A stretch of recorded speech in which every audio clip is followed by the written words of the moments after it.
Two men journey to the bars and restaurants of Scandinavia to find amazing beers, always with the same question. Hey, what's on tap? It's time to find out. Day 2 of the Advent calendar. So excited. Jingle bells are approaching. Hell fast. We have another. Looks like we have a bottle in our midst. I'm very excited to see. We think so. Who brought this? No, it's pretty obvious. It's bottle shaped. Yeah. Either that, they've gone really far out of the way to disguise construct the disguise. Yeah, there's some sort of Rice Krispie top on it, so you can't tell what it is, like some sort of baking show. To be fair, I am a big fan of wrapping presents in other containers to mask their true. I love that. So, have you done that for the Advent calendar yet? I won't tell you. Damn it. All right. So, we're ready to open this? Yeah. All right, let's see what we got. Ooh. This is definitely a Mathias beer. Yep. What did you get? I reached into my cellar, kind of far back, and found a 10-year-old barley wine. Ooh. Barrel-aged barley wine, actually. So, this one I bought back in 2012 in Copenhagen. They had like a big box set of the Herslev Bryghus Mjolner Barleywine of different vintages. So I think I got like 5 different vintages of it and different versions of them. So this is the barrel-aged 2009. All right. So how did you decide what beers you wanted to bring for the calendar? So I've done a mix of Systembolaget beers and reaching into my cellar beers. Okay. Nice. Because I wanted to mix it up with stuff that's been available that I've liked at Systembolaget, and also stuff that I have in my cellar that I've been meaning to try with people and just never gotten around to. Excellent. Well, and also some special treats. Woohoo! So yeah, this one I'm really excited about, actually. I actually know a small detail about this beer. Might be the one with Brett, right? No, it doesn't say. So in 2009, they made 2 versions of the Mjolner Barleywine. I got both. One with Brett and one without. Yeah. And for 2009, Brett and the Barleywine was far out. Yep. Like what? Yeah, it was really. Something. I don't know if they did that intentionally or if they... It's like one got infected. It's like, now with Brett. Yeah. I don't know. I mean, it wasn't bad.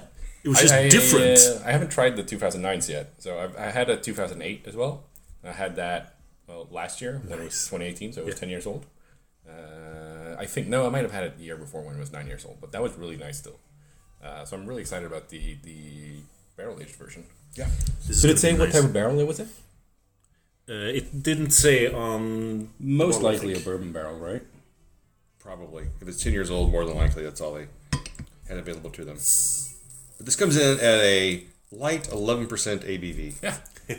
It's perfect for day 2. And it's a lively one. Ooh. I see that.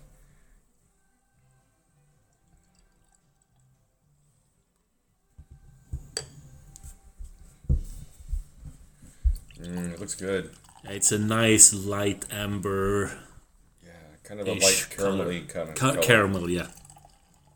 It sounds so good. It smells nice. I'm going to do a careful pour. So I bet this one is the one with too much Brett. sediment. Ooh, I don't think so. Don't think so? All right, there's chunks. Chunky. Yeah, there's some floating bits in there. This is definitely the one with Brett. Yeah. I'm absolutely certain that it said so clearly on the label. Oh, did it? Because this one smells funky. It does smell quite funky. We'll try it and we'll see. Let's do some investigation. All right. So what do you get on the nose? Like, what are you smelling? I mean, it's quite sour on the nose. Yeah, that's kind of what I was thinking too. It's like sour caramel. That's basically what I'm feeling. Are you feeling it? I'm feeling it. Feeling that sour caramel flavors. Sour caramel flavors. Yeah, boy. Let's do this. Picture. It smells nice though. I like the head. It's really foamy, which feels kind of weird for a barley wine. Yeah.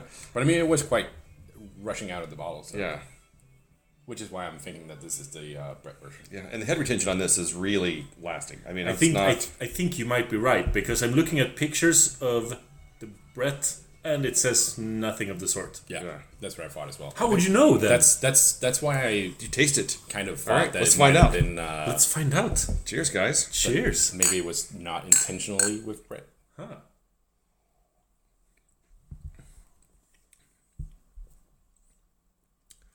I actually quite like that. That is... Like, the sour balances really well against the sugar. Because it doesn't become overly sweet. Yeah, I think this would be It's really fun. Would be a sweet bomb. Yeah. If the sour part wasn't in there. It's almost kind of like a... You can still feel like the sweetness from Yeah. the sugar, but I mean, it just it's like you said, it balances out with like that sour and the funky notes. Yeah, because there's a quite pleasant candy tartness to it at the end. I mean, in the taste, it is really not that sour. No, it's not. It's Might just be from the copious amounts of sugar in it. probably.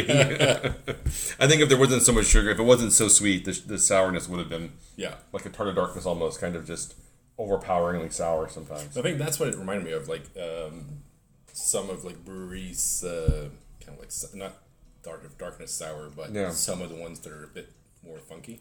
Yeah, it is kind of. If you'd have told me this was a brewery beer, I would have not been surprised. Yeah, Agreed. So we agree. It's definitely interesting. I don't know, is that a good thing or a bad thing, Martin? You have the definitely interesting look on your face was like, well, it's something, isn't it? this is a beer. No, I'm having a real difficult time putting it into any kind of niche. Yeah, I don't know where to put this. Brett Barleywine. Yeah. Oh, sure. This traditional style of Brett Barleywines. Barrel-aged Brett Barleywines. Exactly. On top of that. Even.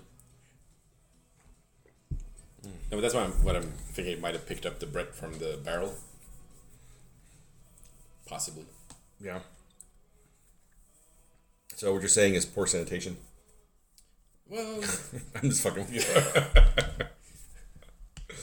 I might be remembering wrong. Maybe there weren't two versions. Maybe there was two versions. Okay. Yeah. The infected and the uninfected. Yeah. No, but I have the regular 2009 as well. And without barrel aging. Yeah. What I meant was there were two versions of the barrel aged. Oh. So barrel aged with Brett and barrel aged without Brett. And that might be a mistake. That might be people looking at this label, drinking this beer and just assuming that it has no Brett because it doesn't say it like BAM! Yeah, that's probably more accurate. That's the case with so many beers where you have to do a little bit of investigating before you find out what beer it really is. And people they're too lazy to do that. Yeah. Well, because after all, it is also being drinking from beer. 2009. Yes. I mean, Brett. I had no clue what Brett was in 2009. Yeah, it was I just probably started drinking craft beer in 2009. Yeah, it's like if you got a Brett beer, you're like, oh, this is just off. Yeah. There's just something wrong with this beer. No beer should taste like this. Yeah. I'm gonna dump this out. This doesn't taste like Carlsberg. Exactly. Okay. So Nice. Martin, what do you give this since you're the On the fence guy? Yeah. I'm gonna choose the higher of my thoughts and give it a 4. Wow, that's Nice. much higher than I thought you were gonna give it. But I'm going between a 3.25 and a 4. It's like I either love it or I'm like, I'm not sure which. Yes, and I'm really not sure because it has two flavors that are competing with each other, but it's quite balanced. Yeah. It's like the Cold War. That wasn't good, but no one was nuked. That's true. So it was a perfect balance. Yeah, I'm kind of there with you. It's like the fight between like you said, it was like what do we call it? Like a sour caramel flavor. You get that, and then there's like this like kind of like a little slight saltiness in the very end. But I'm like either loving it or kind of on the fence about it as well, because either it's a brilliant accident or it's a complete failure. I'm not sure which how do you judge these things, you know? Or it was intentional. We don't Or know. it was intentional. But I quite enjoyed it. I'm actually going to give it a 3.75. That's what I'm going to give it as well. Okay, well that was day 3. No. No, day 2. Oh man, already. the barley wine has gone to my head. The barley wine has definitely gone to your head. Barley wine sent you into the future. It is.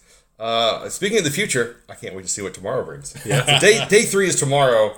We'll talk to you then. Yes. This podcast is part of the Pod Syndicate family. For more criminally compelling shows, articles, and conversations, head to wearepodsyndicate.com.